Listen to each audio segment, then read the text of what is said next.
বাংলাদেশে work permit নিয়ে একটা হাই, কিছুদিন আগে ছিল কানাডা, এখন একটা দেশ নিয়ে খুবই আলোচনা হচ্ছে, সেটা হচ্ছে নিউজিল্যান্ডের work permit visa, AEWV, integrated employer work visa.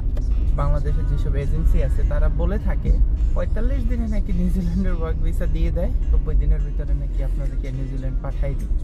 আপনি বাংলাদেশে আছেন আর আপনার পরিচিত কেউ নিউজিল্যান্ডে আছে, তার নিউজিল্যান্ডে কোম্পানি আছে, ওই কোম্পানির আন্ডারে আপনাকে ওই জব অফারটা দিয়ে ইমিগ্রেশনে অ্যাপ্লাই করবেন।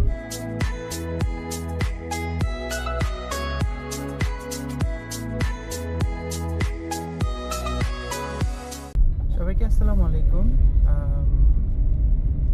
ছোট্ট একটা ভিডিও শেয়ার করব, সেটা হচ্ছে অনেকদিন যাবত দেখতেছি যে বাংলাদেশে যে ওয়ার্ক পারমিট নিয়ে একটা হাই, কিছুদিন আগে ছিল কানাডা, এখন আসলে একটা দেশ নিয়ে খুবই আলোচনা হচ্ছে, সেটা হচ্ছে নিউজিল্যান্ডের ওয়ার্ক পারমিট ভিসা। তো আমার আলোচ্য বিষয় হচ্ছে যে আদৌ কি বাংলাদেশ থেকে নিউজিল্যান্ডের ওয়ার্ক পারমিট ভিসায় আসা যায়, আর যদি আসা যায় তাহলে সেটা কিভাবে সম্ভব। তো মূলত কথা হচ্ছে বাংলাদেশ থেকে যদি কেউ নিউজিল্যান্ডে আসতে চায় ওয়ার্ক পারমিট ভিসায়, সেটা হচ্ছে EWV, integrated employer work visa. তো এটা মূলত 5 বছরের জন্য ইস্যু হয়ে থাকে।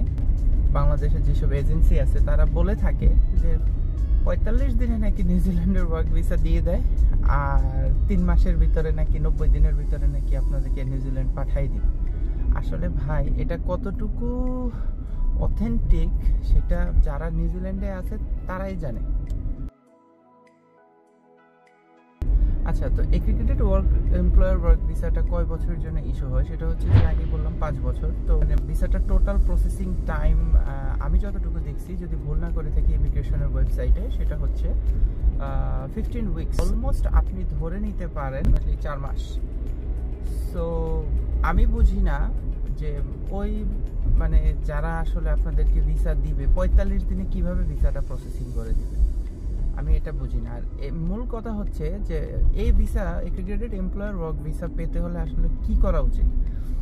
আসলে এটা বাংলাদেশ থেকে সহজে কেউ পায় না। যদি না আপনার পরিচিত কেউ নিউজিল্যান্ডে থাকে, তো সে যদি আপনাকে একটা ইন্টিগ্রেটেড এমপ্লয়ার ওয়ার্ক ভিসা দিয়ে দিতে পারে, তাহলে আপনি নিউজিল্যান্ডে আসতে পারবেন। তো ফর এক্সাম্পল ধরেন আপনি বাংলাদেশে আছেন আর আপনার পরিচিত কেউ নিউজিল্যান্ডে আছে, তার নিউজিল্যান্ডে কোম্পানি আছে, হ্যাঁ, তো সে কি করতে পারবে, কোম্পানির আন্ডারে আপনাকে একটা ওই জব অফারটা দিয়ে ইমিগ্রেশনে অ্যাপ্লাই করবেন। অ্যাপ্লাই করার পর যদি সবকিছু ওকে থাকে তাহলে আপনাকে ভিসা দিয়ে দিবে, সেটা হচ্ছে মূল কথা। আর এই ভিসা প্রসেসিং হইতে আসলে ইমিগ্রেশনের কস্ট হচ্ছে অলমোস্ট সম্ভবত 1500 সামথিং, $1540 বা $1550। আমি জানি, আমি সঠিকটা জানি না। আমি তারপরে এই ভিসার যে মূল ইমিগ্রেশনের যে লিঙ্কটা সেটা আমি আসলে আমার ডেসক্রিপশন বক্সে দিয়ে দিব, আপনারা চেক আউট করে নেবেন। মূলত আমরা বাংলাদেশিরা যারা এখানে থাকি বেশিরভাগই এই ইন্টিগ্রেটেড এমপ্লয়ার ওয়ার্ক ভিসাতেই এখানে থাকা হয়। মানে একটা কোম্পানির আন্ডারে আপনাকে কোম্পানি স্পন্সর করবে যে হ্যাঁ এই লোকটা আমার প্রয়োজন, এই লোকটা আমার কোম্পানিতে দরকার, আমি ওনাকে স্পন্সর করব। তো সব ক্রাইটেরিয়া যদি ঠিক থাকে তাহলে অবশ্যই ইমিগ্রেশন আপনাকে ভিসা দেবে। এটার জন্য কি কোনো যোগ্যতা প্রয়োজন পড়ে? মানে সরকার পরিবর্তন হওয়ার পর গত এপ্রিলে তারা কি করছে, আপনি যেই ক্যাটাগরিতে আসবেন, মানে যে ওয়ার্ক ফিল্ডে আসবেন, সেখানে আপনার মিনিমাম 3 বছরের অভিজ্ঞতা, সেই সাথে অবশ্যই IELTS, যেহেতু ইংলিশ স্পিকিং একটা কান্ট্রি হবে। IELTS স্কোর হচ্ছে ব্যান্ড 5, আমি যদি ভুল না করে থাকি ব্যান্ড 5 লাগবে আপনি যদি নিউজিল্যান্ডে AEWV ভিসাতে আসতে চান।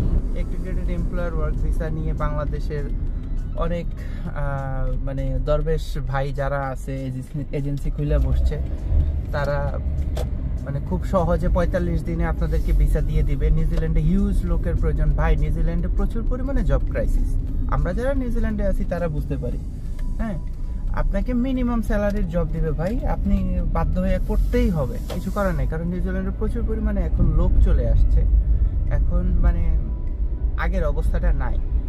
সো আপনাকে অবশ্যই সচেতন থাকতে হবে। কোনো এজেন্সি যদি আপনাকে জব অফার দিতে পারে, অথেন্টিক হয়ে থাকে, তা আমি বলবো যে হ্যাঁ আপনারা যেতে পারেন। আর যদি আপনার লোক থেকে থাকে, আপনার পরিচিত কোনো ভাই ব্রাদার কিংবা আত্মীয় স্বজন যেই থাকুক না কেন, তাকে ম্যানেজ করতে পারেন, তাহলে হয়ে যাবে আশা করি। তবে অবশ্যই আপনার মনে রাখবেন যে যাকে দিয়ে প্রসেস করার না কেন টাকা দিতে হবে, কারণ টাকা ছাড়া কোনো কিছুই দুনিয়াতে পসিবল না। নিউজিল্যান্ড সম্পর্কে যে কোনো প্রকার তথ্যবহুল ভিডিও পেতে আমার চ্যানেলটা সাবস্ক্রাইব করবেন। তাহলে দেখা হচ্ছে পরবর্তী কোনো ভিডিওতে নতুন কোনো ইনফরমেশনে। ততক্ষণ পর্যন্ত ভালো থাকুন, সুস্থ থাকুন, আল্লাহ হাফেজ।